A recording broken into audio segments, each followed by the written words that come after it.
we've had organizing over the last few months, going apartment to apartment based on tenants that have reached out to us throughout Dallas regarding both evictions, regarding quality of life issues such as mold, leaks, maintenance issues, stuff like that, but also issues regarding the management, the way that they treat them, harassment from security companies, all that kind of stuff. So if you want to go to the next slide.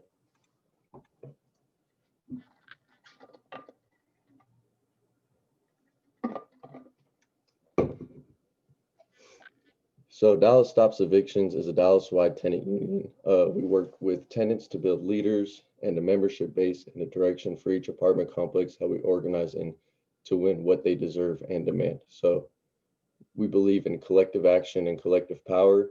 Power is definitely in numbers. And when the tenants lead the way with numbers, that is definitely when we see the most effective way of seeing our results and increasing the quality of life as well as the material conditions of the people in that community. When we do this work, we see leaders naturally arise. Typically, it's those that reach out to us that are more willing to lead the way because, they reached out to us. They heard about us one way or another, whether it's through social media or word of mouth or, anything, whether we were canvassing or something.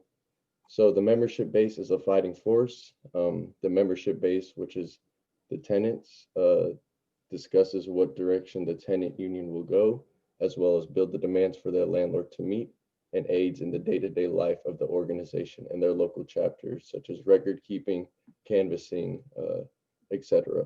Ultimately, we want every member to be a leader and we support their development through study and experience in the struggle.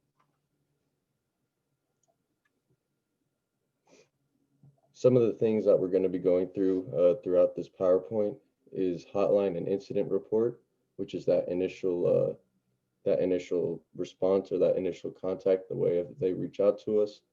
Your rights and legal resources, believe it or not, tenants do have rights, even in the state of Texas, where many of the laws and courthouses are stacked up against the tenants, there are still rights, written down on paper. Now, are these rights enforced and held up in a courtroom? That's a whole nother discussion to be had, but they do have rights, which is something to kind of work around. Landlord research, which is definitely important to understand the information and as much as you can know about, your opposition and who you're going against. Tenant unions, what are tenant unions? Organizing a tenant union, one-on-ones, platforms to organize meetings, tenant union meetings, target and power analysis, tactics, rent strikes, press and social media, as well as resources.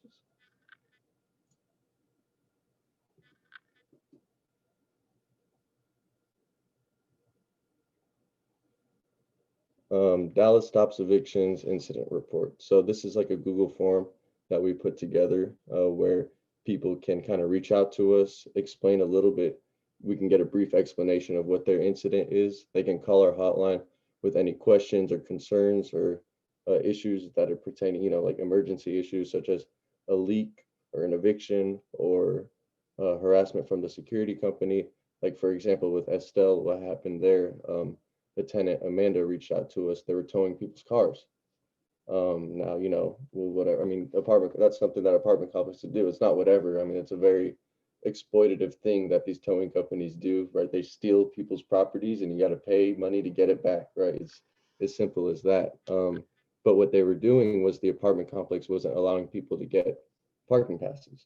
You had to provide valid driver's license, insurance, registration, as well as some other stuff, but those things aren't required in the Texas State Code in order to get a parking pass.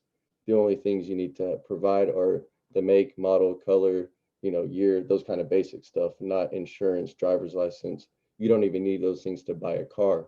So how are they making you show that in order to get a parking pass? So Amanda called us out and she's like, hey, they're towing people's cars. They've been doing it for like the past week or so because they have this new rule, because there's a new management company. And we're having to sleep in our cars because we're scared they're going to get towed. So that's what got us out there initially on a Friday.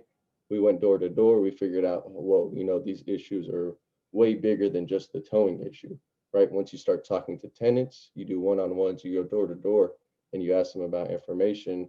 That's when you can build up a little bit more information. But the initial response and that initial call out is definitely important, which is why we put together this incident report, so we can not only get their contact information, but also have record of what the initial incident that brought us out there was. It also says our incident report form is intended to be a safe place to report incidents related to housing, homelessness, and COVID-19. If you or someone you know is in a crisis, facing harassment from your landlord, or if you just have a question about your rights, please submit your story and basic information to this form. We commit to get back to you within 24 hours. Please indicate if you need more urgent assistance.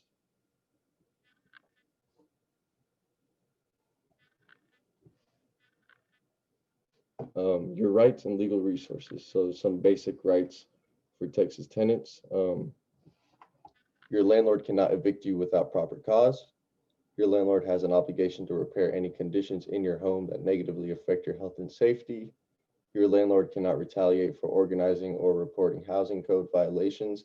Now, we're only 3 into these. Like I said, these are just the rights that are written down on paper. You know, when we're out there every day, we constantly seeing these rights being violated, constantly, almost every single one of them, you know, but it's like, what can you do about it? You know, we definitely don't have the power to individually get each one of these tenants in a courthouse to sue the landlord and do this and that. I mean, we can do like a class action lawsuit, but that's, even then, that's tough to do. You know, we noticed that the most effective way is to form a tenants union, right? Get collective power, create a list of demands, and ensure that our rights are being met, or we're, you know, our human necessities, or like our human quality of life is being met and not infringed on.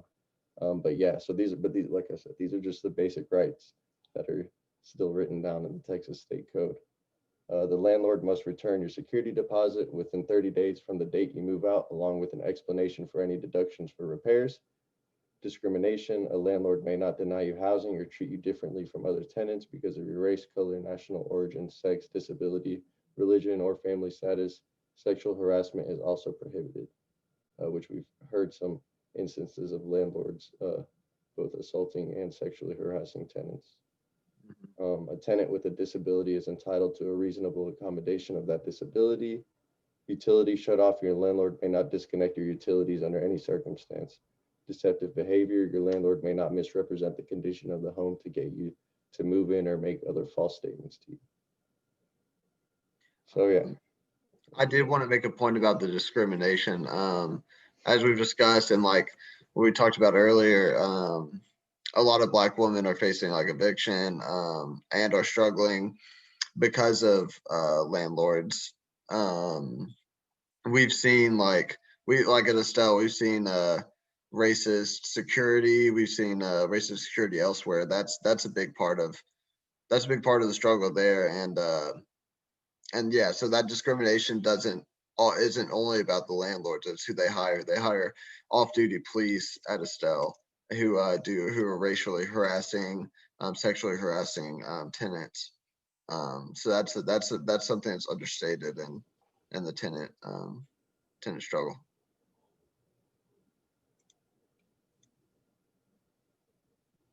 Landlord research. Landlords are very good at hiding behind various corporate names and shadow companies.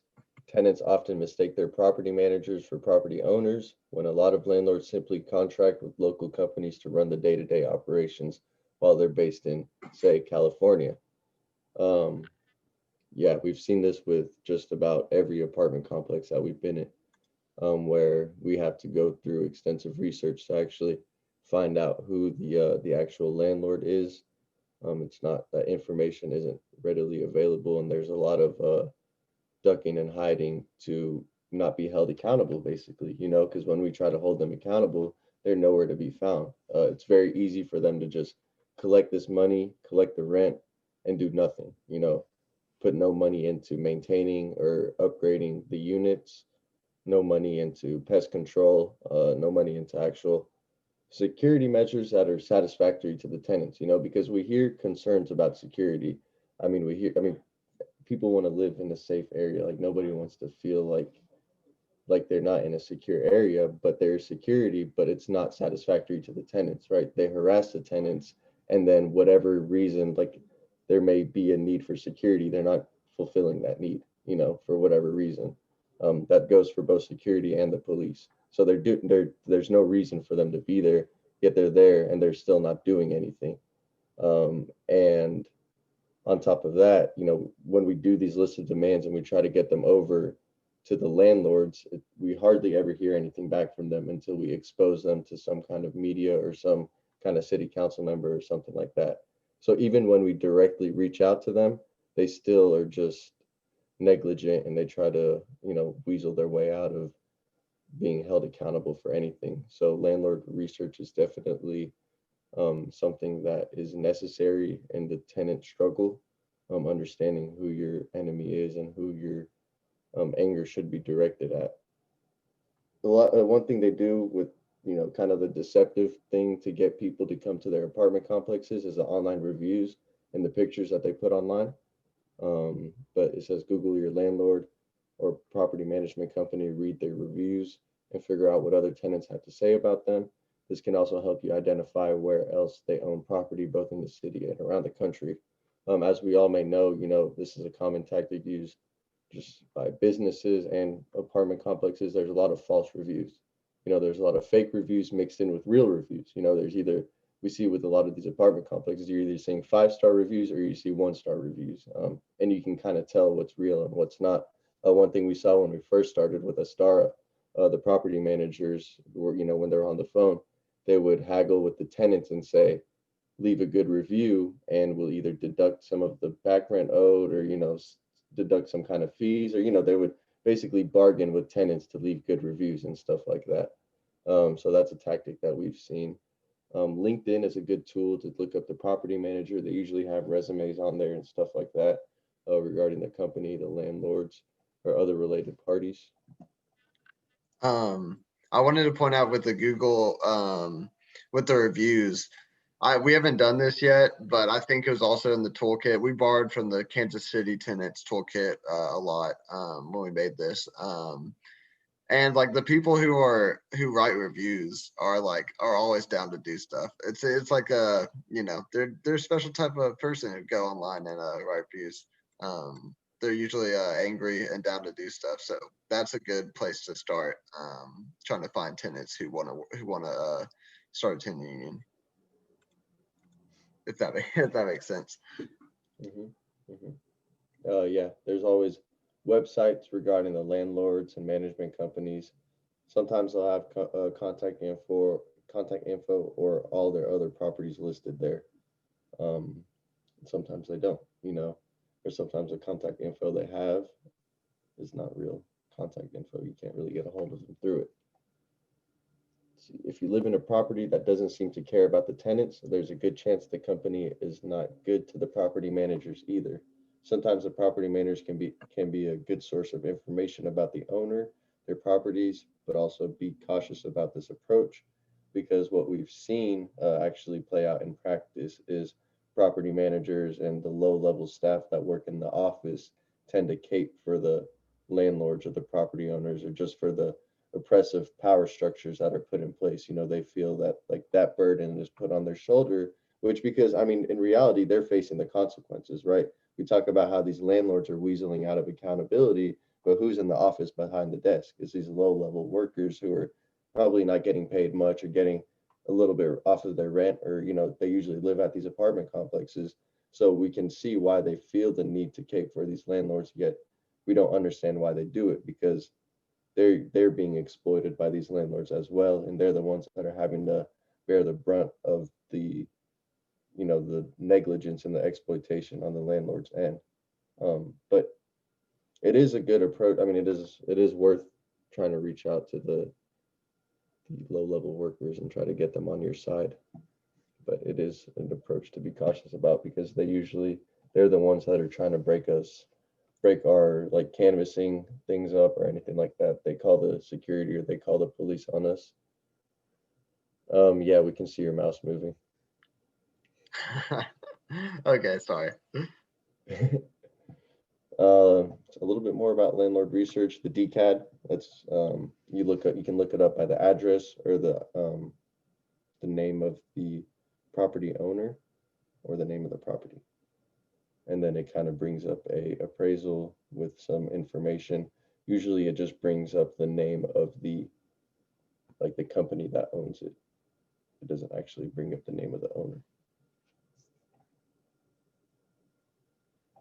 So we're going to move into this next part that is just about tenant unions. What are tenant unions? A little bit of more detail into what they do. Thanks, Ryan, for that intro. My name's Cooper. We've probably already met. So when we were having that discussion earlier, I'm with the Party for Socialism and Liberation, and also Dallas Stops Evictions. So tenant unions are building, neighborhood, or city-based organizations. We're a city-based one, but we also help set up usually building-based tenant unions, like at Estelle, like at Oaks, Rolling Hills. So yeah, and it's the way I've been described. We describe what tenants is like. It's like it's just like a labor union, but for tenants. And yeah, so tenants, tenant unions aren't really. We've learned this. They don't have like a legal precedent like the same way labor unions do. And whatever they do, really just it's just tenants coming together. It's not like there's no laws where it's like tenant unions have to vote on this. There's no tenant union board review board or whatever. So if you set up a tenant union, you're just really inventing the wheel to a degree, because there's not much. There's a historical movements of tenant unions. There's just not much like, how do you explain, like structured into legal precedents. Yeah. So like, yeah, we can just basically, it's just the tenants trying to negotiate with the landlord, trying to basically using their power. There's no like, yeah, legal precedent, if that makes sense, and if that's useful information. So organizing a tenant union. So yeah, this is just like, this talks about, this talks about, why someone would want to form a tenant union, unstable or unsafe in your home. Yeah, and even this is interesting, especially during the pandemic where people really don't have much connection with their neighbors. Even before the pandemic, they might not have much connection to their neighbors. Building a tenant union is a good way to just like to meet your neighbors and start having weekly meetings to talk about ways to protect yourselves against the landlord, get to know it, build community and everything. And those are all positive things, despite the place it is being fought at. So first off, you want to start with a relationship map. This is for like individuals who want to start at a tenant union where they live, but don't really know where to start. Like, who do you know? This is what we ask tenants as well. Is like, who do you know? Who can you try to bring into this? Who do you see a lot? Who do people go to for help? This is just like labor unions where buildings, neighborhoods, workplaces have natural leaders, people who are hubs and want to talk.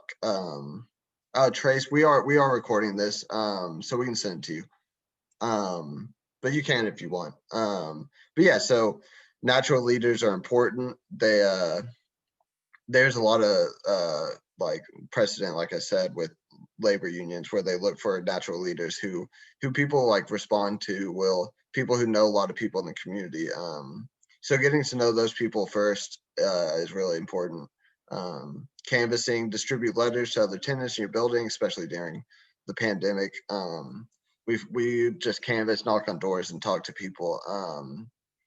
Send messages on social media, maybe like search like Twitter or Facebook, be like, search your apartment's name, maybe someone's tweeting about it, or posting about it on Facebook, and you can learn about them. Follow up is important. It takes a while for people to like trust you, be like, oh, you're actually here for the long haul, not just here for like this one day to do one thing. That's why over time, the tenant units we've been trying to build have been growing because like people started to trust us more because we've been out there actually talking to people, doing this work on the side, keeping up with them, following up with them. And one-on-ones, it says follow up with people, reach out and do one-on-one. One-on-ones have been really important because it is hard to get everyone together for one meeting. Especially if you live in a low income area that has internet problems. We've seen that a lot, especially so if you're trying to do it over Zoom, it is a struggle with low income areas that have internet problems, as well as some elderly tenants who can't really like navigate Zoom, stuff like that. So we've had a lot of good conversations with tenants one-on-one who haven't been making it to meetings because they don't really can't really get on Zoom or have work during the time of our meetings. So those are super important. One-on-ones, deeper relationships with individuals, identify their self-interest. We have a little questionnaire that goes over, just a little questionnaire for one-on-ones. It's like, it goes through the different steps of, it's like, what are your issues here? Do you feel like you and your neighbors deserve better? Validate them. And then inoculation is super important too. Let them know that the landlord isn't gonna like that you're organizing. But show them why, like, they can't retaliate any more than they already are making you live through this shit. Like, there's nothing more they can do to you. We've seen that, like, the fear of retaliation we've seen from other like tenant unions and across the country is like stuff that's already happening to these tenants. So like if they try to retaliate you for by like cutting off your utilities for a period, at Oaks, we were there today and someone's water was off. And people are just getting their utilities cut off for no reason. So it's already happening to them. That's usually what we talk to tenants about. And it's also technically illegal to retaliate for organizing a tenant union. That's like the one legal precedent we found. Uh, You mentioned the word inoculate earlier. Could you mhm. elaborate what you meant by that? It's like, just letting people know like what they are getting into, and like just being like completely honest, and not like trying to hide the fact that it is something that they might retaliate on you for. Um, we can't like hide that fact. We can't treat people like they're like kids, like they don't know that they should know all this information. We empower tenants to be the leaders in their community, in their neighborhood. Yeah, basically warming them up to the idea while still being honest. Yeah. Um, and it is, yeah, people are scared of organizing because they fear the landlord and what could happen if they're like, okay, it's bad now, but what if I'm homeless? What if I get kicked out? So that is the conversation that's super important to ease those fears, because if you don't, then you're just like, I don't know, they will know. I mean, they already know like that it will be, they could be retaliated against. But being honest with them shows that you're 100% honest, and aren't gonna try to just lie to them. And they're people, like people deserve, like we all deserve to be told the truth. And so number 4, tenant meetings. We have ours once a week for the different apartment complexes. We also have one regularly for Dallas Stops Evictions, the citywide tenant union. So we meet up. It's a way to build relationships, make a list of demands. Just do all of the work that tenant unions do. Determine the target, who we've learned from like tenants in our meetings. Different like resources, rental assistance resources that we could share with other tenants. Um, we've learned like that the landlord we thought was the owner of Oaks was actually not. And like tenants know what they're living through. They know I mean, tenants know a lot of stuff about their conditions, how they can fight back. So just letting tenants talk to each other and you know lead the struggle is super important, because they're the ones going through this. They're the ones who have the power as well to make the changes. We're just there to support them, basically, by like making the Zoom link, setting up the meetings and everything. And then list management, we have a contact list. It needs to be a little more organized, but it's also important whenever you canvas to make sure you know which ones you've hit, see who's like, write down like who's particularly interested and motivated, maybe some other notes about them, who's not interested, so you can just stop trying to knock on that door. We've saw a few of that today when we knocked. People are like, yeah, I'm not really having any problems, but just like make sure they have your contact info, so that if they do, which they might run into some problems because what we've seen. And then action. So take action together using tactics that'll help you win your demands. Our tactic with the Oaks right now is make a list of demands, which we made, get them assigned by as many tenants as we can. We did that today. We went out there and got a bunch of signatures from the tenants, talked to them about what we were doing. Most of the people were on board. Talked about the tenant union, what it is, what we're doing, and we really talked about like how to escalate if they don't negotiate with the tenant union on this list of demands. If they ignore it, if they and also if they retaliate against one of the tenants for it, or if they try to evict someone during this period, we will retaliate, or we will take further action, such as picketing his house. We know where he lives. Getting the press out there to run a story showing that this guy's a slumlord. A lot of other steps that can be taken. The last step is a rent strike. That's the ultimate one, the ultimate like move to the ultimate move. I don't know. One-on-ones. So one-on-ones, we sort of talked about this. Good rule of thumb: start small and build at the speed of trust. That's really, we've seen that in action. It does take a lot of it takes time to build trust. So like if we are waiting for people to trust us, that speed is gonna be slow. But it's just about building a relationship with each other, and building relationships with these tenants, because they're workers, they're busy. A lot of the tenants have different work schedules, like I said, so that makes meetings a little bit difficult. So these one-on-ones are really important. So yeah, introduce yourself, say why you reached out. And this is really for people, as I said earlier, a lot of this is for people that are like, I want to start a tenant union at my building, but I don't know where to start. And that involves like just like trying to set up these one-on-ones with your neighbors. Ask the person you're talking to about themselves, get to know them a little bit, what they do for work, what motivates them. It's not an interview. It's just a conversation with someone. Get to know them as a person, and like it says, make you feel more. This will make you feel more. Make people feel more comfortable sharing with you. That's a part of building the trust. Listening is super important in these conversations as well. So just like pose a few questions, let people just talk about what they're going through. Issues. Ask the person you're talking to about their concerns, the issues they have in the apartment building, in the apartment with the landlord. Go deeper and ask what impact those issues have.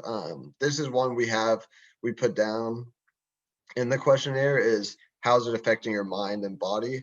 Because a lot of people are super like stressed out about this. It gives them anxiety about just their living, just the different things in their living conditions. Is like rats give people anxiety. They're like, I don't want these rats around my kids.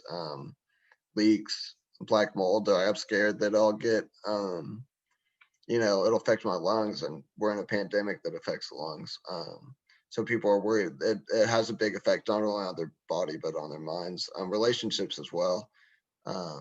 Another thing is, we like to talk about like how would people change their living situation. I like to get people to like imagine what it would look like. I think that's in this next one as well. To imagine what it would look like if this neighborhood was up to par. It was like if their rent money was actually going to the maintenance and the betterment of their living conditions. Agitation. ask the person too whether they think theirs are better. I talked about this earlier. Who's responsible? Yeah, look at the target. And let's see. Yeah, we got to make sure to let people know it's not their fault. Because people do blame themselves. They'll also be like nervous about like, or they'll sometimes you'll see tenants who are like, we're not a Section 8 property. They'll maybe sort of they stigmatize like maybe their neighbors who are on housing vouchers or something.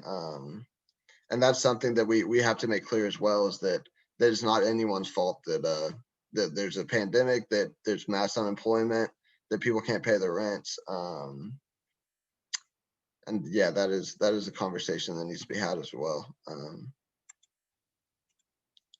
So vision, ask the person you're talking to, imagine what it would look like if you won.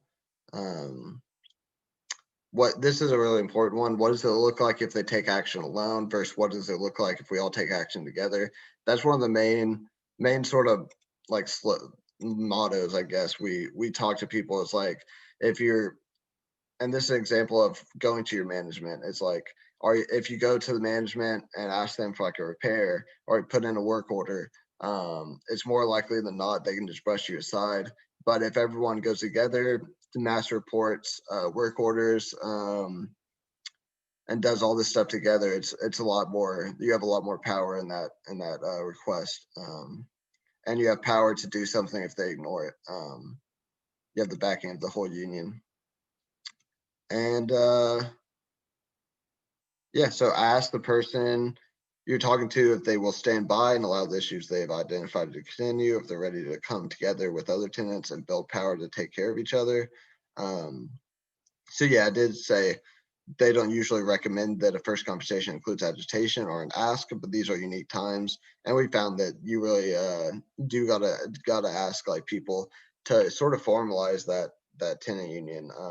I asked like, are you down? Are you wanting to join the tenant union? Most people, whenever they go through this, only one person's really ever said like, I need to think about it some more. See who's involved. But most people are like, yeah, I want to be a part of a tenant union. It doesn't have to be structured yet. It doesn't have to be like formalized yet. Just ask them if they're down to be in the tenant union. So inoculation. Prepare for what to expect when the landlord finds out what you're organizing. Spoiler, they won't like it. So yeah, they won't like it. It is important to yeah, another part of inoculation is the tactics that landlords use when people are organizing. So yeah, tenants need to be prepared and less likely to fall for those tactics, such as divide and conquer, retaliation, stuff like that. So Isaiah or Ryan, could you, one of y'all talk about like retaliation a little bit that we've seen?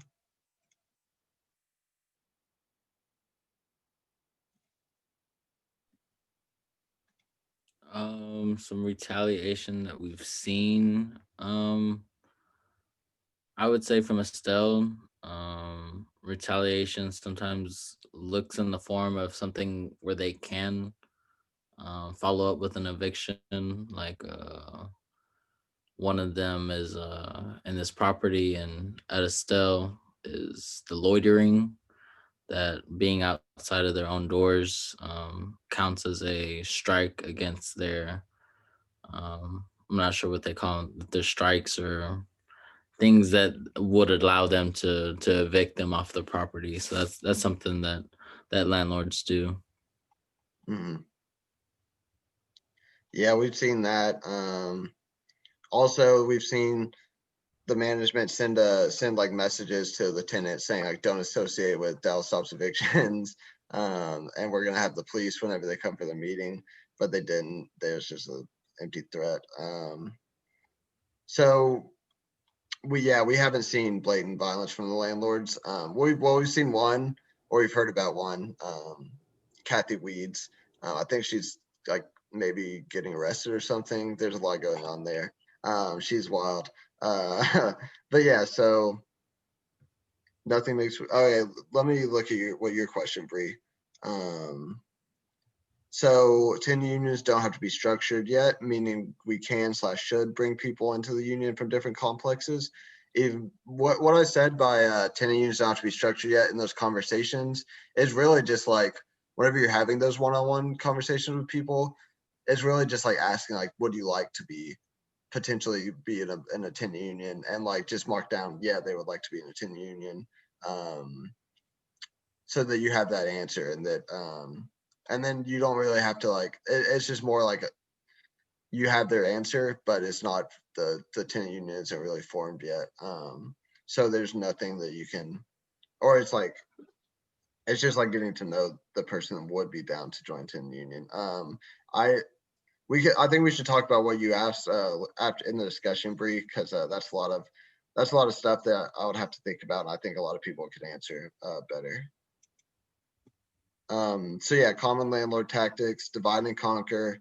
So they act surprised that there's an issue at all, offer special treatment to individuals who give info about organizing or choose to withdraw from tenant organizations, tries to negotiate with tenants individually instead of as a collective, addresses a non-concern, only addresses a few concerns, or makes small concessions or improvements. Threatens intimidations include threats to withhold maintenance repairs, which they're already doing, threats to cut utilities, which they're already doing, threats to not renew lease or evict / sue, which they're already doing.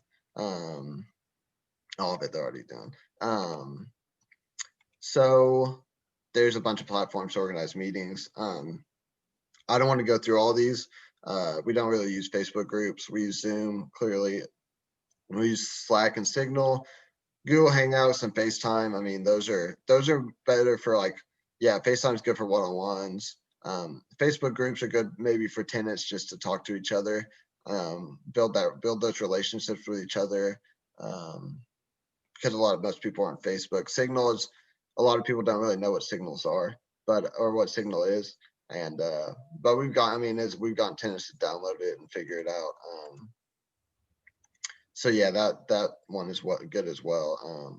So yeah, tenant union meetings. We have an agenda for, we have a lot of this in a little form. So it's tenant agendas and timelines. Just make sure it goes quick, or is timely, and doesn't like drag on too long on nothing like the like this my presentation is right now. Just dragging on. So yeah, clear purpose, desired outcomes, and agenda. Remind tenants about the meeting. So yeah, tenants, it's good to remind tenants about the meeting, because we've dealt with this before. People forget, so we send multiple messages just because all of us are busy, forget stuff. All of us need reminders about stuff. It may feel like you're bugging them, but it's but like I don't think, we've never really met anyone who's like, stop sending me so many messages. Like people don't mind, and like I don't mind when people I have to get reminded of stuff. Roles, we haven't really done this much, except for in the Dallas Stops Evictions, like the city-based one. Delegate tasks and let people take ownership of tasks. We've done this on like one-on-one basis because we've only had like a few core sort of organizers, or core tenants who've really put in a lot of work. The rest of a lot of the tenants are really just like signing the demands, coming to meetings, and telling us what they're going through, and like doing a little bit of stuff. But there's only a few people who've been at each apartment who've really been like down to take on these roles, and so we like sort of, it's important to ask them to help out with stuff. At Rolling Hills, like a lot of the tenants have taken up leadership roles to do like media, to run the Facebook, or I think they have a Facebook page, and to canvas and stuff, and to handle like the different demands, do the mailing, stuff like that. So it's really important to ask those questions, or to ask tenants to be involved, because yeah, tenants don't just want to be told what to do. Or nobody really just wants to be told what to do. They want to take ownership of the tasks. and you know, make it their own as well, not just like do it the way someone tells them to do it, but if they just have the creativity to build off the central idea of the task and like just do it their way. It's important, yeah, to let people take ownership. Mapping, we need to do this more. At least at Oaks, draw a map of the property and the space so we can like mark off like who we've talked to. I think that's really important because we keep going to the same doors sometimes and getting the same results. Seeing who knows each other, how are people already organized? That's important. There's these two neighbors who talk a lot about the apartment issues, and just knowing where they're at and you know, who are they close to other tenants that like are they like across the street from like a tenant that is, or across the little walkway from the a tenant who is having like a little more concern, like what wanting to join. Maybe they can just meet up like right in the middle and talk to each other. Stuff like that. Getting to know who they know, and the surrounding area, like work like churches. We've contacted churches around Estelle. We've contacted other stuff to try to see if we can meet at those places. So those are important to know. Decision making. Yeah, when someone's input, make sure people have input. Make sure people are able to talk and yeah, say what they like, give their ideas, because like tenants are experiencing this, and we know that they not only should but are better equipped to have an idea of how to fight back, because they're the ones doing it. They're the ones fighting back. They know what they want to do, and how they want to do. We're just like a lot of time we're suggesting ideas, letting them run with it. They're like, maybe we'll bring up an idea that we've seen work at other places, and then they'll modify it. The tenants will modify it based on their own experiences, on their own capacity, to sort of, yeah, to take control of their what they want to do there. Demands, targets, and power analysis. Demand should be specific. What do you want? Target, landlord is the target most of the time. Be time bound when it's need to happen. Having a good date on like when you want to negotiate by, shared among the group.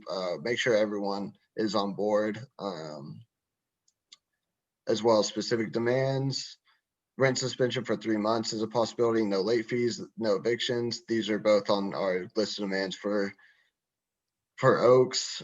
Timely maintenance is one on Oaks. Notice before entry, disability accommodations on Estelle. Targets and power analysis. What does your target want is important. It's like, what do they fear? It's like, do they have a like a down further down, do they have a faith leader who can influence them, and who you can get to and be like, hey, one of your people who goes to your place of faith is evicting people, is doing all this shit. Can you like talk to them? City council members as well. We put pressure on a city council member, so he got us in contact with the landlord of Estelle, which was really useful. What type of pressure, what type of actions, how can we move him or them? How can we bring them closer to what they're afraid of? Social, political, and financial pressure. That social pressure of bad press is really important, as well as bad press is also good for financial pressure, because people are like, I don't want to fucking move there. Like, so stuff like that. Specific tactics. Let's see, informed by what move your target. We sort of went over this. Retaliation plan is also critical. What we do if they retaliate against you for organizing. I think we have a lot of protections in place with like the rapid response we're growing, where people will respond to evictions, and all the things they can do, like they're already doing, and we can respond to those as they come up. But with like bigger stuff, that there really has to be a big retaliation plan,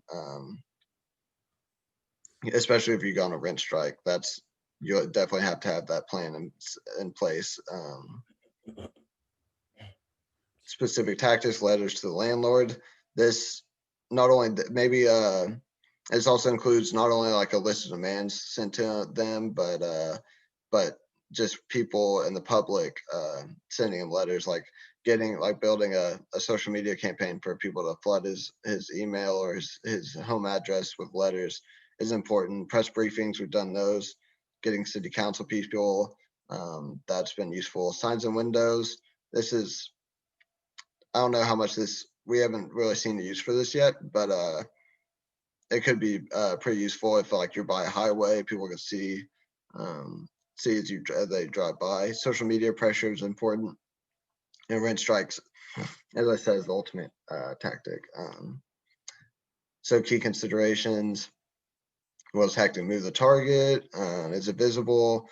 How many people are ready to do it? That's super important. You have to, especially if you have like a rent strike, everyone has to be. Most of the people have to be involved. Otherwise, it's just like, yeah, you're not going to get anything done. Will this unify people? Will it feel powerful?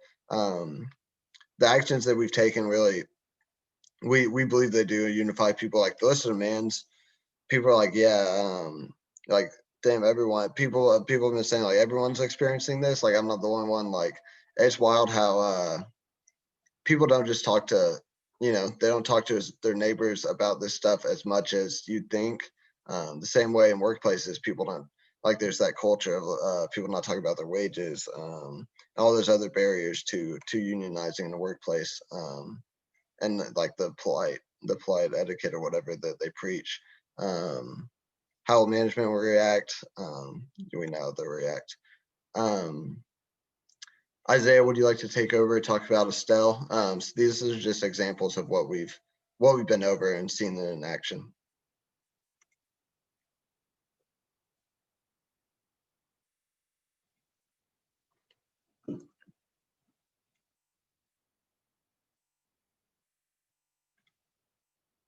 Sorry, I had some technical difficulties. Yeah.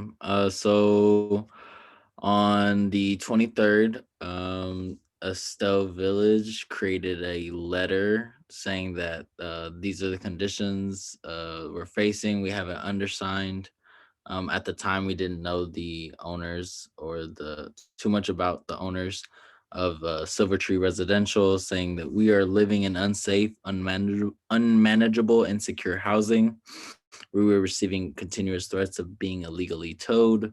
We were being withheld basic necessities such as internet, ADA compliance, pest control maintenance, access to community areas, and a safe playground for the kids. Our lives as residents are being micromanaged by Silver Tree Management, outrageous rules, over patrolling by security company, constantly harassing the residents, children, and elderly notwithstanding. In this context, we are undersigned the tenants of Estelle demand a lease that is compliant with our list of demands, which are as follows. So in the beginning, Ryan talked about the power and collective bargaining. This is one of the things we got together and decided, like, hey, we're gonna send out this letter. We're gonna send it verified mail so that we know that they received it. We're gonna send it to the local parties that are in charge, from the councilman to the congressional representative to the HUD director, to whoever needed it. Can you go to the next slide, Cooper? Thanks. So this was the original, the OG list of demands in the park that we made. Yeah, we broke it down into rent, parking, health and safety. I think we did this afterwards, realizing we should get some type of order. Go ahead, next slide. So this was the March to Tanel Atkins office. At this point, we didn't have too much information about a point of contact for Silver Tree Residential. On what day was this? Was this the 23rd, I believe? Yeah, the 23rd of October, we were able to do a march to Tanel Atkins office and post the demands on the door. On November 9th, we received the green card from the certified mail saying that they, all responsible parties, received the demands. And on November 11th, neighbors and organizers like Ryan Amadian, Devontae D. Peters, Jessica Mason, myself, during a city council meeting, make sure that Councilman Tanel Atkins heard the cry for help. On November 13th, we marched to Tanel Atkins' office and demanded he respond to the deplorable and abhorrent conditions at Estelle. With these myriad of actions, we pressured the city councilman Tanel on November 17th to release a statement revealing that from what he understood that Lord knows who, that it was taken care of. Cooper talked about this a little bit earlier, how some of the tactics are absolvement of any type of culpability, which is saying, hey, I had no idea. I thought you guys were in contact the whole time. That was something that we experienced there. And on November 17th, Tanel Atkins released a statement revealing from what he understood, we were in contact. And then on the 18th, in a work statement from a code representative, we found out Mr. Shelander, the manager of Estelle Village, which was unknown prior to that call.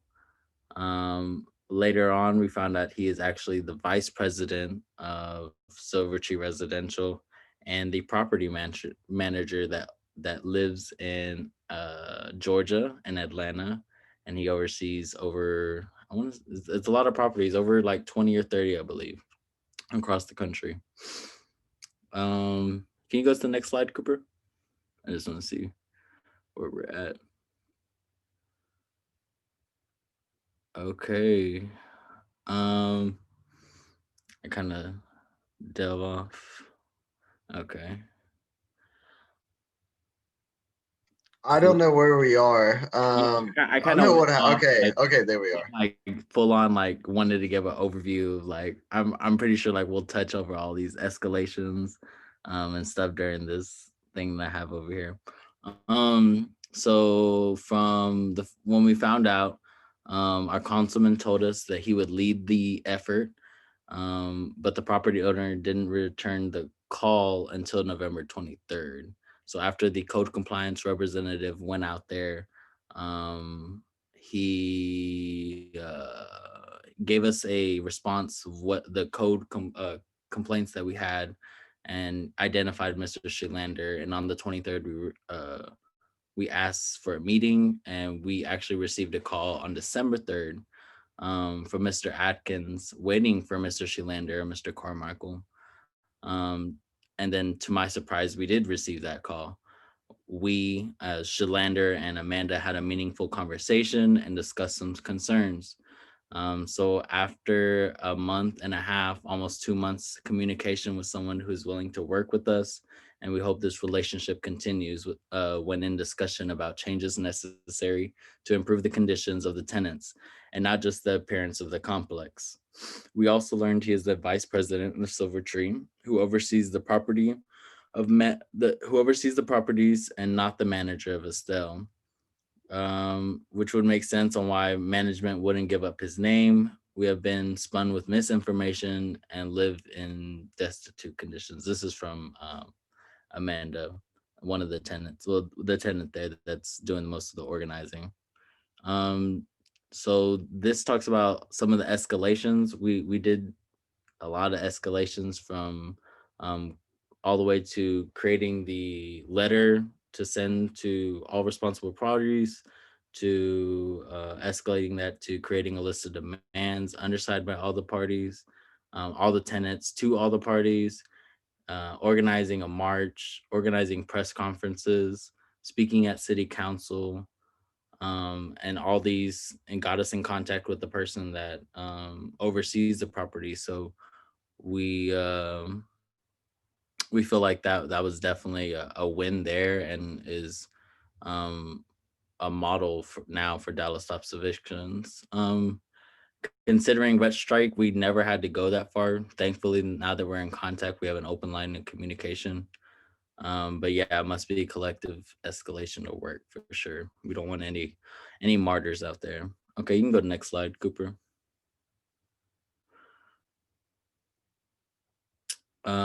Rent strike risks. Sometimes they last years, sometimes they fail. A failure will affect most vulnerable people that have been hit the hardest. Cannot do it half-heartedly, and we must take care of ourselves and our fellow neighbors. Um, Before this rent strike, have you built relationships with your neighbors or formed a tenants union? Attempted collective negotiation with your landlord, which is on the step that we're on right now. Attempted a one-on-one with every tenant under the landlord. Presented clear collective demands to your landlord that haven't been met. Gotten commitments to strike from a super majority of tenants, more than 75% of under your landlord. Organize a collective backup plan if the strike fails, and implementing this actual rent strike. What would it look like? Speak to a lawyer, make sure the tenants can best coordinate with them on the strategy and establish relationships in case the attorney needs to coordinate the cases. Send a demand letter to your landlord outlining your demand and threatening that a rent strike will begin if your demands aren't met by a particular date. On that date, send an announcements letter putting them on notice that you've officially on rent strike. Announce the rent strike to the media must be public in order to assert as much pressure as you can and make your demands clear. In other cities, we've seen this possible, and they've had some good accommodations met. They were moved out, and proper maintenance was filled. They were given housing vouchers. Um, that is a win in our book. Can you go to the next slide, Cooper? Okay, press and social media. From Estelle, we definitely used a lot of press context.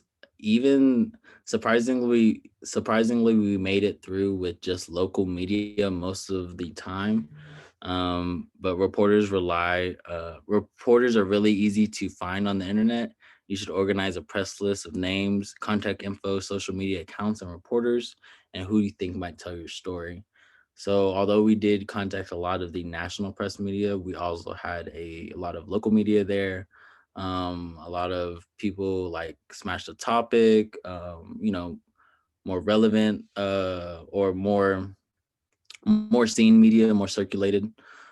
Press advisory, sending a press advisory in a traditional way is a traditional way of reaching out to the press and alert them of something coming up. Press advisories are the format most useful to the reporters, and it's a good start to building a professional connection.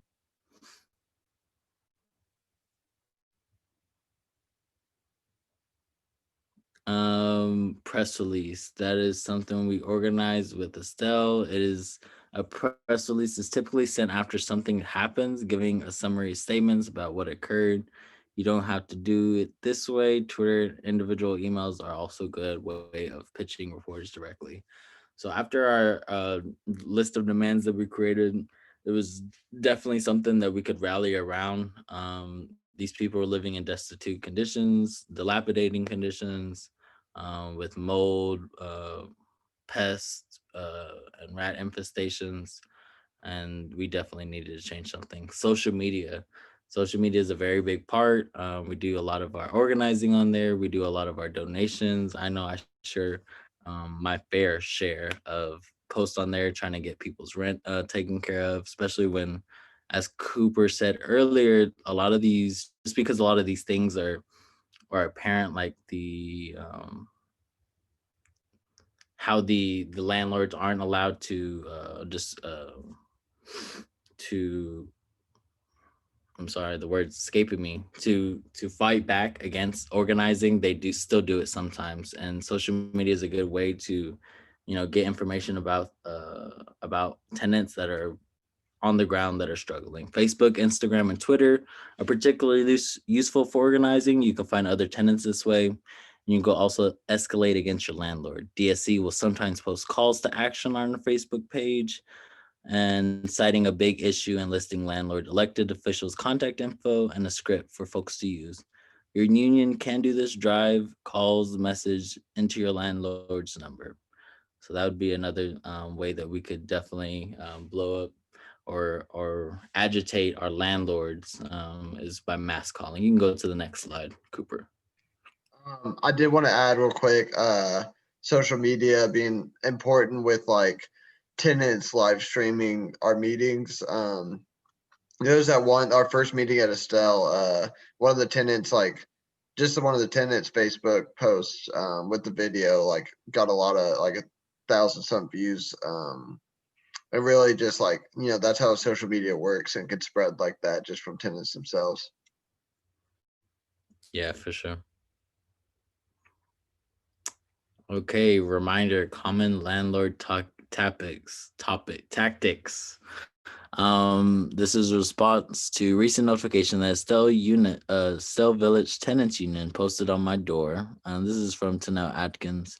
It is my understanding that new property owner of Estelle Village Apartments has been working with you all to address your concerns.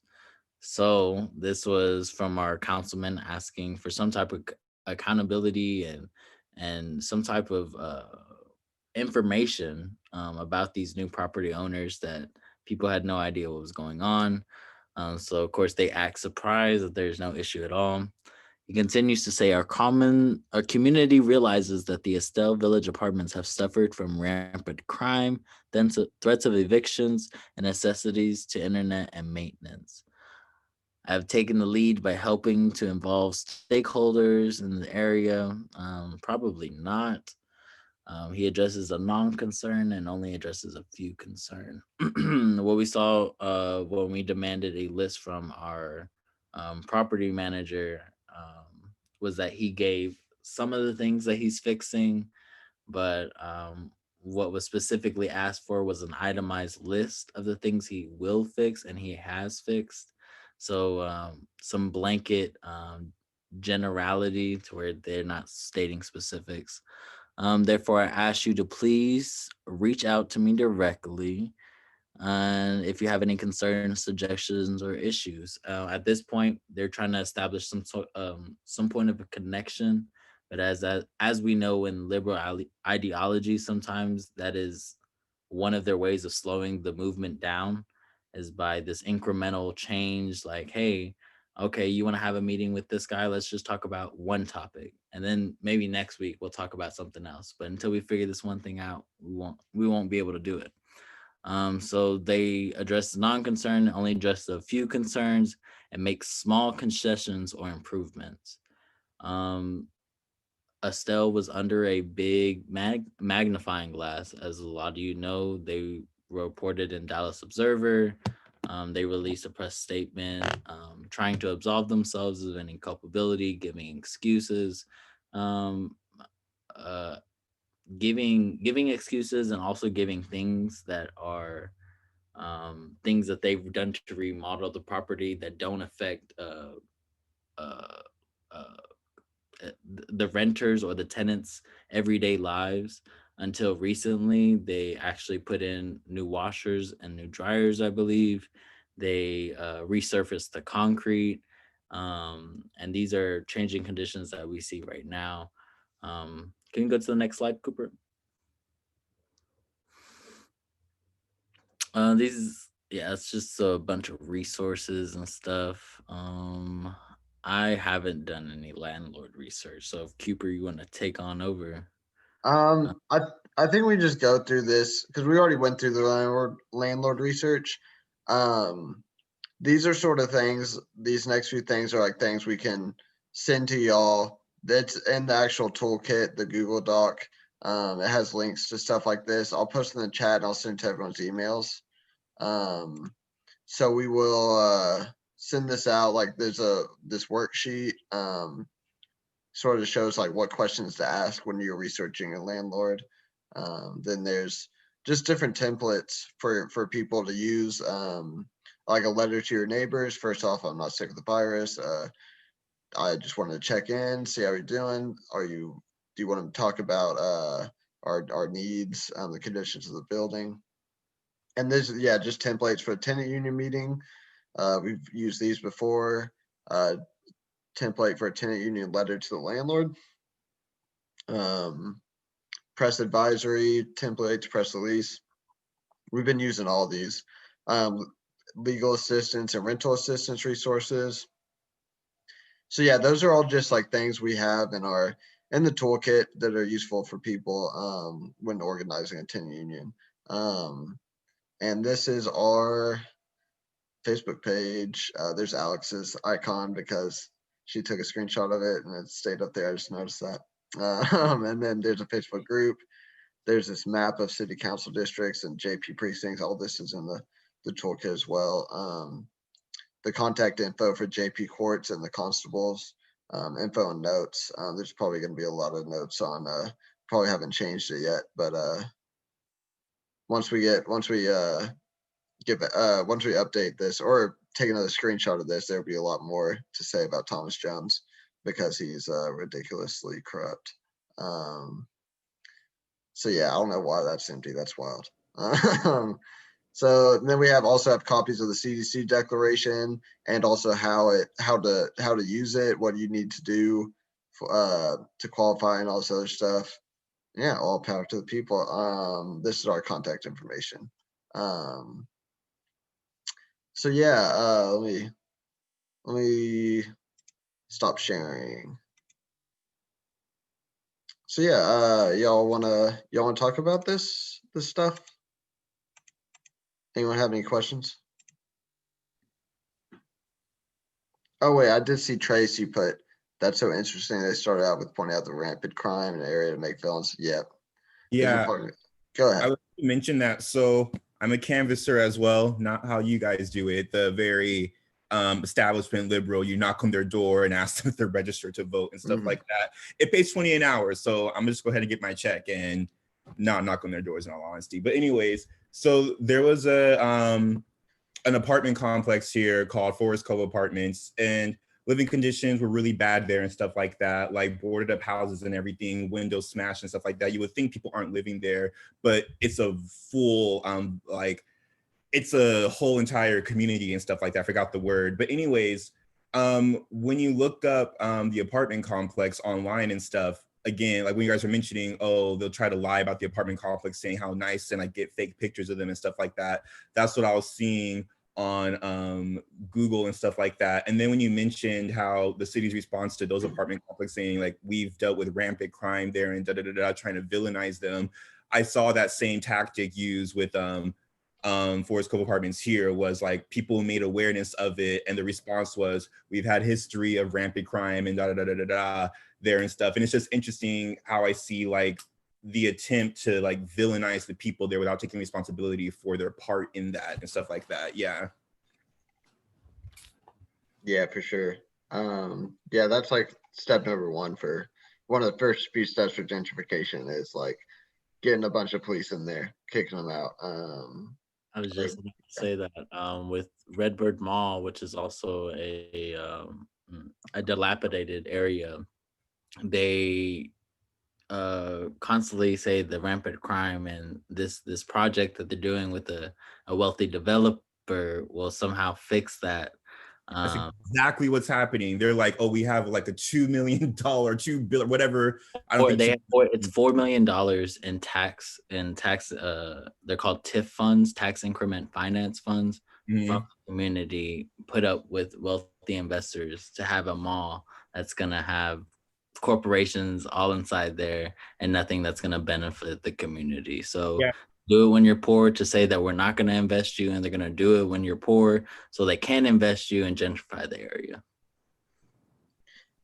Is it Red Bird Mall? Yeah. Is that already a place that they're trying to like revamp? Yeah, they're in the process of it doing now. They've already secured a lot of their investors. I'd have to do research. I know before the pandemic, I was trying to get into those meetings that they were having at Redbird, but we'll see. I know I talked to somebody and they said that they were pretty far along with it, but I mean, you canvass some people and you tell them that you want to create a mall that has, 50% co-op owned businesses. Like I've seen it done in Compton. They actually, it was called Crenshaw Mall. If y'all want to look it up, there's a conversation with Richard Wolf on YouTube. He interviews her and they talk about it a lot. So that, they proposed a community investment where they opened up a page, and I think it's a nonprofit, and they got people to donate into the community and basically put up their own money to buy back their mall. Hmm. Yeah, I've heard of Red Brick Mall. It's just been dead for years. Like no one's going to it anyway. Why are they throwing money into it? But yeah. Anyway, anything else you want to talk about? Um, have you guys? Sorry, I'm asking a lot of questions. No worries. You're not a police, but I definitely been smoking on my vape I just got. So I'm just like, but anyways, nah. So okay, have y'all faced like, especially like more toward like the white people in the group and stuff? No offense, I guess, don't want to get bad or anything, but have y'all faced like because the way it's being talked about seems pretty straightforward, like yeah, like you can do it and get them like organized and stuff, but I would assume, especially with like a white guy knocking on your door trying to talk about like housing and stuff like that, I'm sure you guys have faced a lot of like pushback from that, I'm assuming, and stuff like that, or just a lot of mistrust and stuff like that. So how do you guys navigate that and everything? I'll take this one. But no, that's definitely a serious, a great question and like serious something to consider. It is like people respond more to their neighbors, regardless. Like yeah, if I go door to door as like a white man, people aren't gonna. It'll take a lot longer to build that trust because I don't live in that community. A lot of this is in South Dallas. I'm not from South Dallas. I don't live in South Dallas. And I'm not going through the same sorts of like I'm not going through the oppression they face with what we saw. What was it like last summer with the state troopers descending on South Dallas? All these different struggles that I haven't experienced. So you do see people that it takes a while to get that trust, which is why we always try to empower the tenants to talk to their neighbors and be the ones on the ground, because they're whenever tenants talk to each other, it's a lot smoother, it's a lot easier to relate to the person you're talking to because they're going through it too. So yeah, that's definitely an obstacle. And that's why it does take a while to build that trust. It takes longer for me and some of our white comrades to talk to build that trust than it does tenants, and also just some of our DSC members who are people of color and who live around there as well. Yeah, like Isaiah lives right by Estelle. Yeah, on behalf of a spicy white, I think that's the term that everybody's coining right now. I don't know. That's them. But I try to always look on the side of commonalities between people. The fact that, we went to school on right next to each other, like we went to school at the same places. The fact that I'm living 10 minutes from my childhood home, like it it isn't it, you bring that up, you know what I'm saying? You bring up the fact that you're down the street and you move down the street again, and this is where you bought the house because you can't afford it anywhere else. Like you bring up the person, the experience. If you've been housing insecure, you definitely open up about it, like, hey, well, be serious about the intention of why you're volunteering or why you're canvassing, because they will see that when you have the conversations and the one-on-ones that you have. Mm-hmm. Yeah, for sure. Great. Yeah, that was a great question, because that is something that we I have a question. do. Yeah.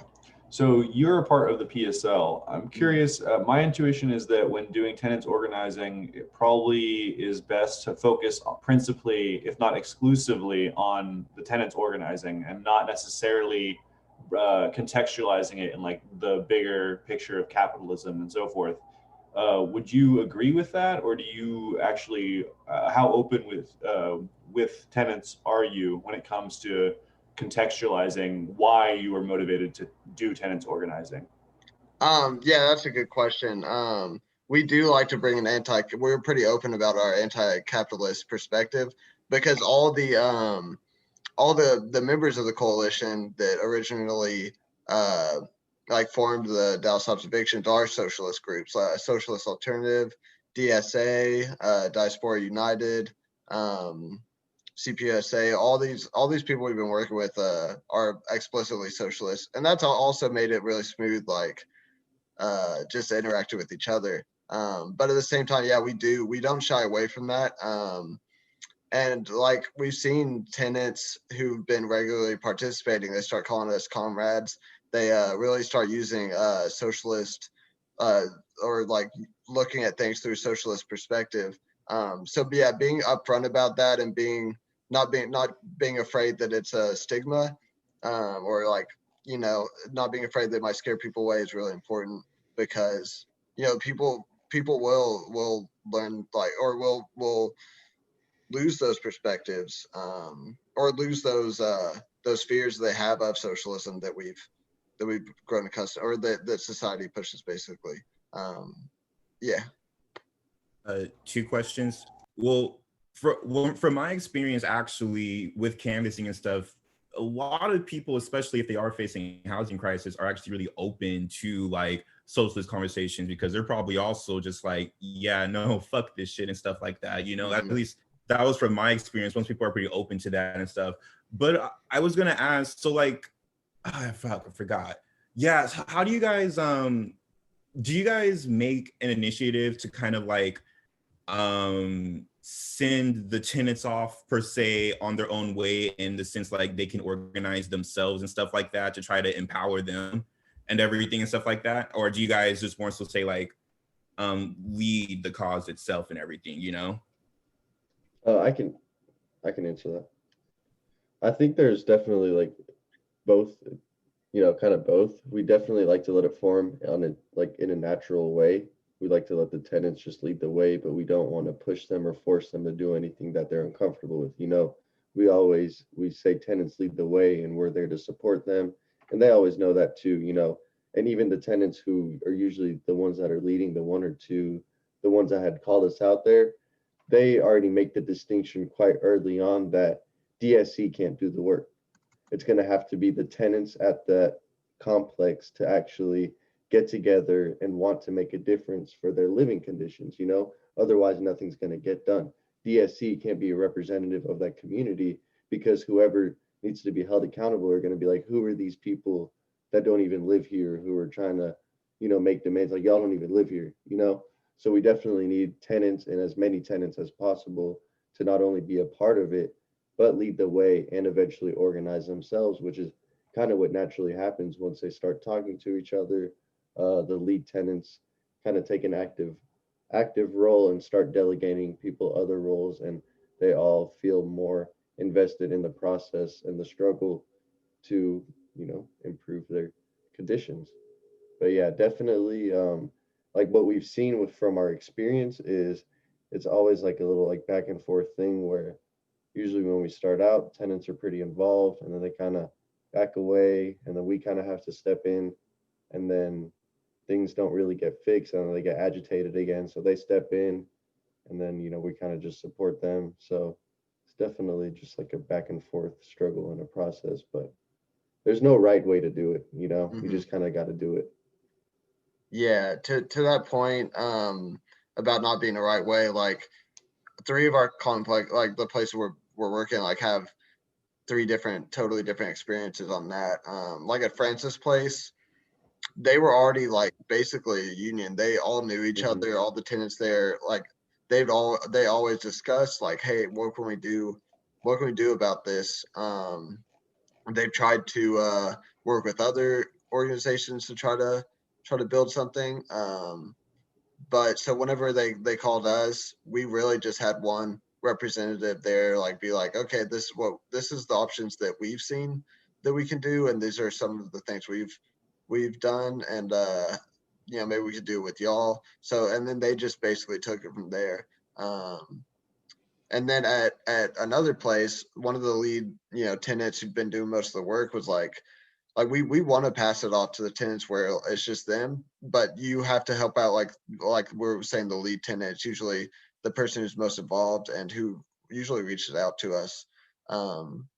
We have to like let them tell us if they want to, because one of the tenants was, the tenant lead just said, one of the apartments was like, yeah, we're not ready to like delegate roles to some of the tenants we've been working with, or she was like, we're not ready to go off on our own because we still need help, getting more people involved. So that's usually when we canvas and run the meetings and stuff. We're trying to get people involved so they can take over those roles. And like these tenants can't canvas themselves. Like, sure, like at Rolling Hills, it's like 370 units. So that is like we are needed there to canvas, like help, like her and one of our DSC members really runs what's going on at Rolling Hills. Like they run everything, they run the meetings, they do all the stuff. But they do need the people on the ground as well to help canvas and get their neighbors into these meetings. But like at Rolling Hills, they've Sherelle and some other tenants have really taken the lead.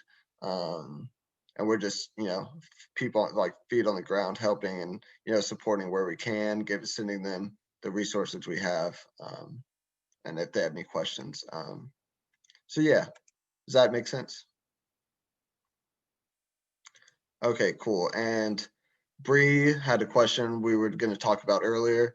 At what point do we call it a tenant union or establish a chapter at a particular complex?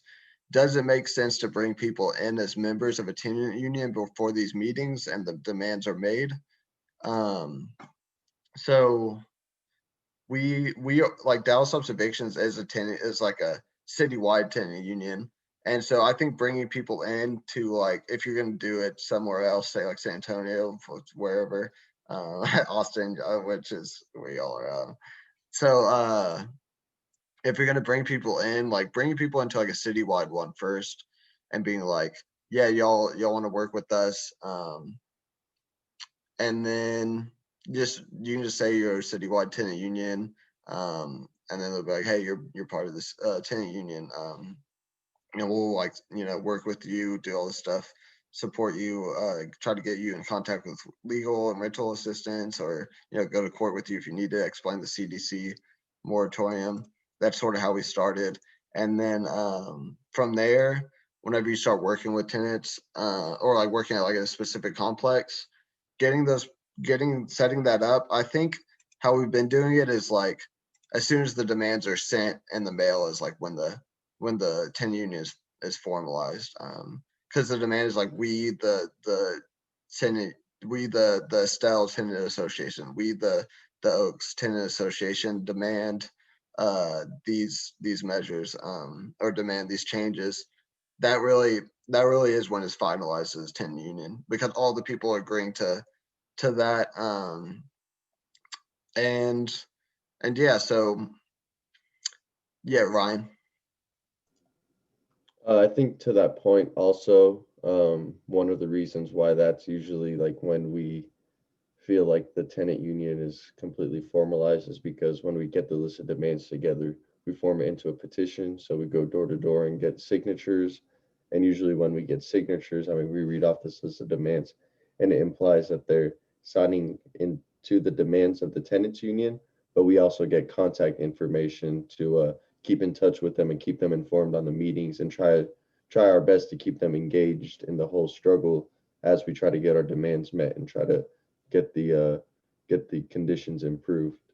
So yeah, but I mean, there's definitely probably things that we could do, that probably maybe formalizes the tenant union a little bit better to where it keeps the tenants more invested and engaged in the actual tenants union. But who knows? I don't think enough time has passed to where we can kind of determine that. I think we just got to keep pushing and going in the direction that we've been going and just keep reaching out to tenants. I know Cooper mentioned earlier, we haven't really gotten any complaints from tenants for how much we kind of bug them and annoy them on, meetings and, hey, have you signed the petition? This is where we're at. This is what we're doing. They either just don't respond or it's pretty like they're either into it or they're just like, I'm sorry, I'm working. I can't make it. I'll try to make it to the next one. So it's just, you just got to keep, it's something like, it's definitely it's not a sprint, it's a marathon. It's a long struggle. it's not something that you're going to see immediate results, even though we would like to, even though the tenants would like to. Definitely would be much easier if the sooner we see results, the much easier it is. But usually that's not the way it goes. You just got to keep applying pressure and keep struggling to get our demands met. Mm-hmm. And for like tenant unions, it's like, I think you can like ultimately say that you're a tenant union once the tenants have completely like taken control and are like divided into roles, and like, and then like we just disappear, not disappear, but we're just there to support. Once, I think really you can, that's like the goal, is to get them, or like to get to a point where the tenant union or all the roles that we're doing are filled by tenants doing those tasks, like media, like running their Facebook page and stuff like that. Okay, so basically, kind of like in the very beginning, it's sort of a support group, essentially. Not a support group, that's not the best word for it, but like the citywide tenant union of DSC sort of functions as like, we're going to provide you kind of individually and any of your neighbors support, and as enough people in a particular complex start to come in, that's the point at which you can start having those kind of meetings of like, you know, that particular complex, and trying to get that established as its own kind of its own union or its own association. Mm-hmm. Yeah, definitely. Yeah, we wither away. The repressive Dallas Stops Evictions just withers away. And yeah, so yeah, we want them to like, we'll do all the stuff until there's enough people, there's enough enough people to do what we're doing, just for their own community. And then yeah, that's a great way of saying it. Anything else, y'all?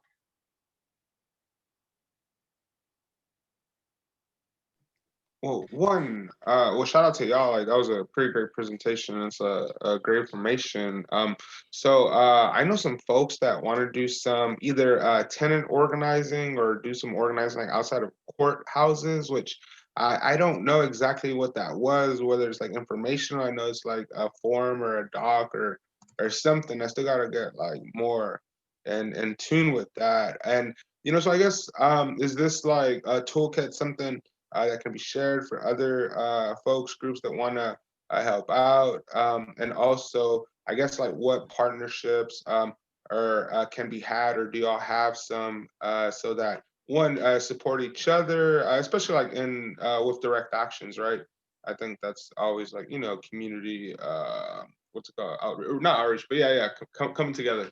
And then I think that was it. I guess. Oh, yeah. And of course, know some folks that have some good social media, skills. Like StreamYard is a really great tool that we like to use.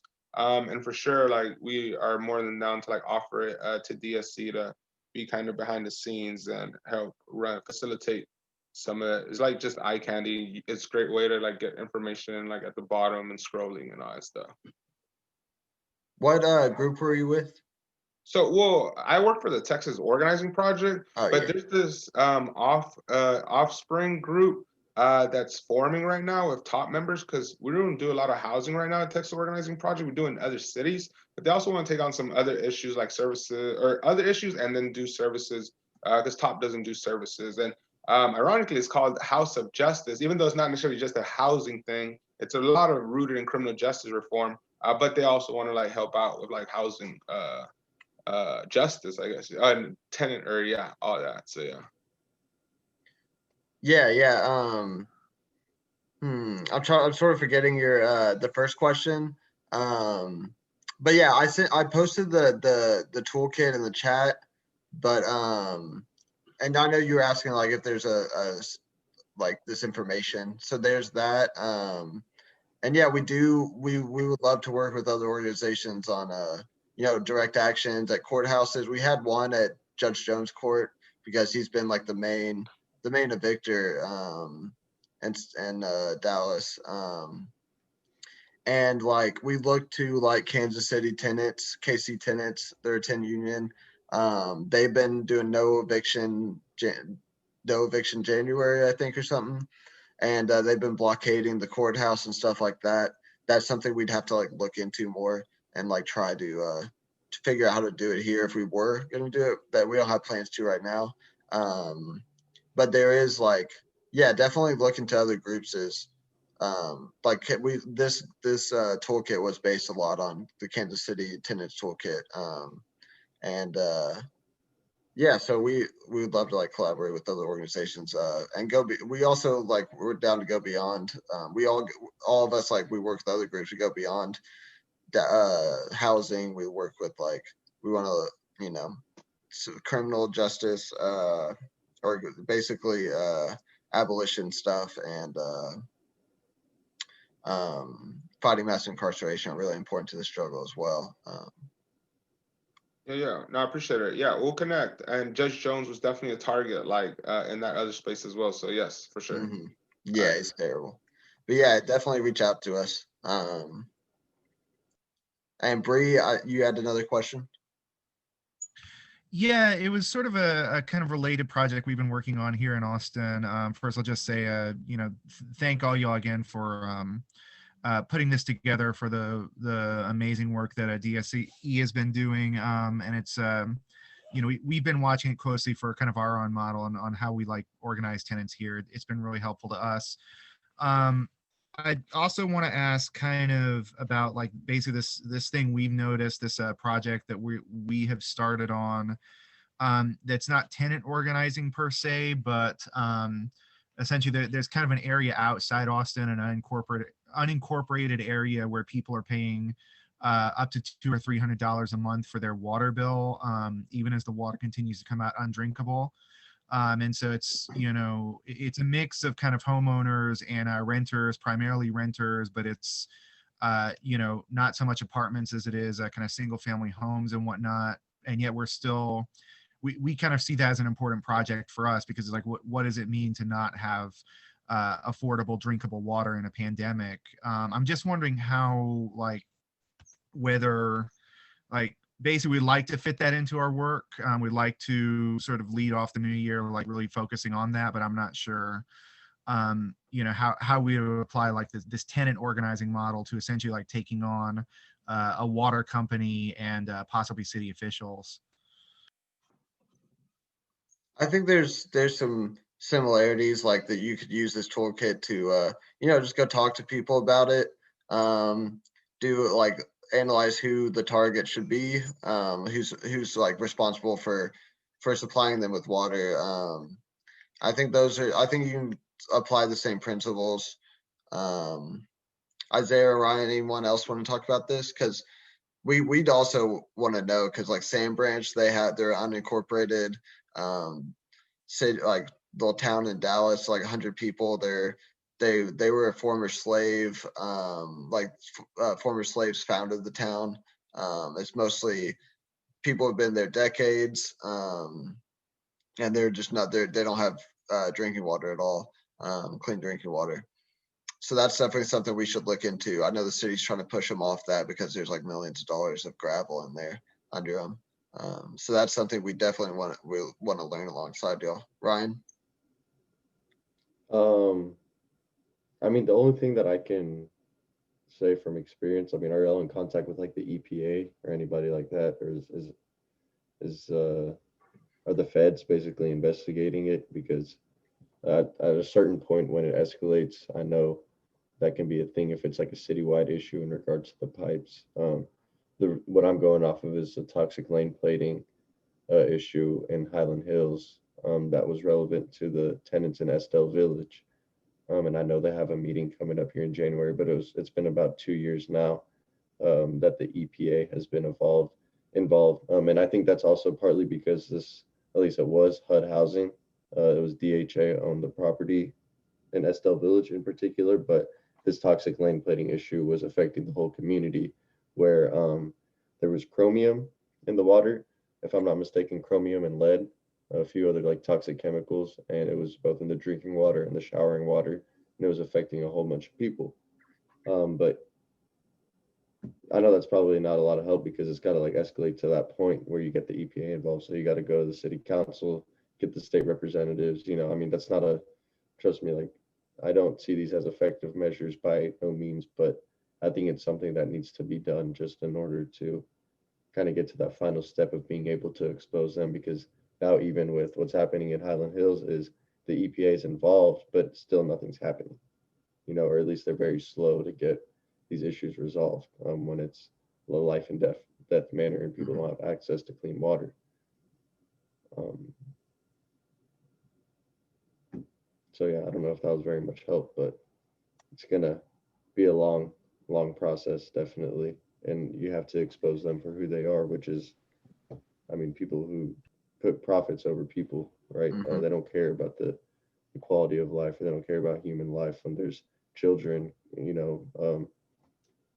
being contaminated by, or their skin, or they're having like skin defects and asthma and all this kinds of stuff because of the lack of quality in the housing.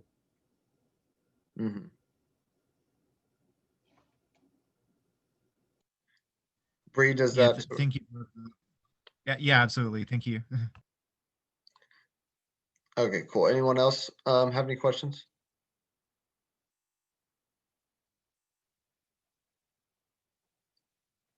All right, so yeah, I posted the link or the document, the toolkit, like where you can access all the different resources we have in there and everything.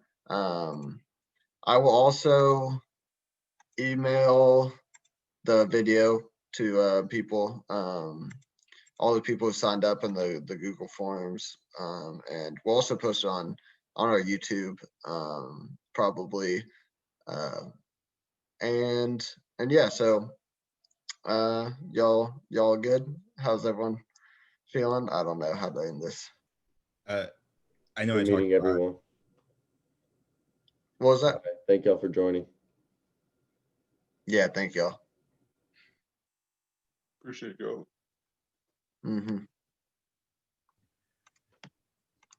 Thank you guys for joining. It was fun. We had a good time. A lot of learning, a lot of information. Y'all sleep on it. Yeah, I'm excited about what we've been hearing with going on in Austin. Check out People's Republic with Brianna Griffith. That's her podcast. Yeah, let's just Yeah. let you check out my album. You can find me on SoundCloud. No, I'm kidding. Anybody else got stuff they need to plug, like Check out my Yeah, no, dog, I'm- Snooky. She's a good dog. Pet her if you can. Oh, Hey, Cooper. Yes. Hey, I had one more question for you guys, actually. Yeah. I mentioned that I've seen in the slides and stuff that you guys were talking about apartment complexes, but do you do like any of that? Is that, I'm guessing all these resources are also for residential homes and people in the same situation with the landlord at a residential or private property. Yeah, we had one. We tried to organize with one person who like owned or was like renting out of a residential home, and the landlord had other properties, so we just had to drive sort of between those properties, like go like track down those properties and go talk to the other people under that landlord. Okay. But it didn't really go anywhere because I think that person moved out, and we didn't really get much traction from those other tenants. I don't think we really had good communication with those other tenants who were under that landlord, but that they still apply the same tactics, I believe. So in my situation particularly, I would have to go, because I mean, I've already had this idea in mind to go talk to these other tenants under that same landlord. But like I can't, every time I catch them, like either where I can get them or get their attention, because I don't want to really knock on the door. But every time I am passing by, it's like a time where I'm not able to do so. And it's like, dang, this is the perfect opportunity. It's like opportunity cost, I'm trying to weigh which one out. Yeah. That's always a struggle. And like also just my personal situation. I don't live in an apartment complex strictly. I live in like a collection of condos. And so my landlord is different than the person that lived next door to me and stuff like that. And then when we didn't have hot water for over a month, accountability was very hard to find because well, because the only people who could do anything to fix the issue were just not doing it. And it was so frustrating.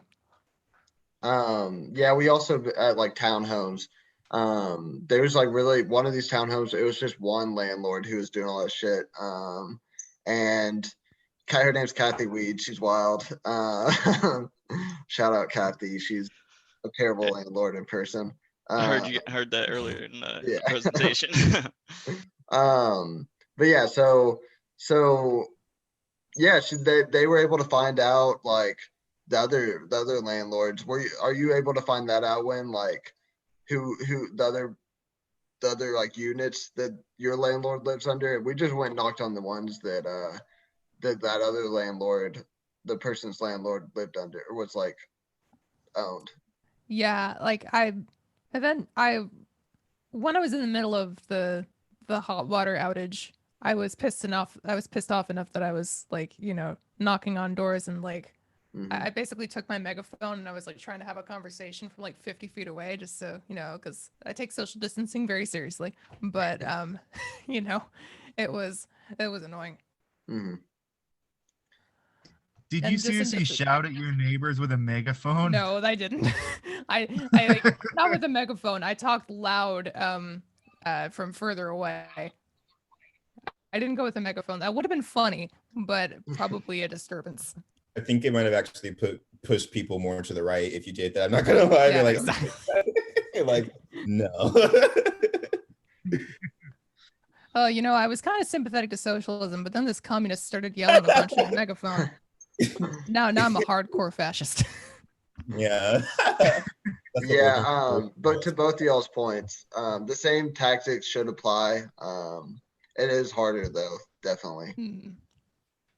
Yeah, in my situation, they're real fluent in Mandarin and Chinese, but they're not very fluent in English. So it's making this whole ordeal very stressful. I'm in charge of my dad's like income by law and stuff, so like that's a whole nother ordeal. It's just been hell. But I mean, I don't live with them, but I'm helping them out.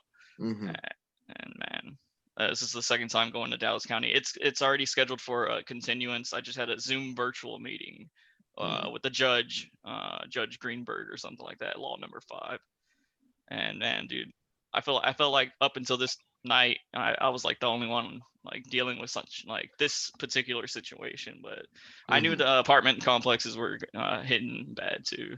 Seeing it over the news it's been hell. Yeah. It's been yeah. hell. You have our email if you want to reach out for anything. For sure, man. What we can do. We'll do. Yeah. Anything else you want to talk about?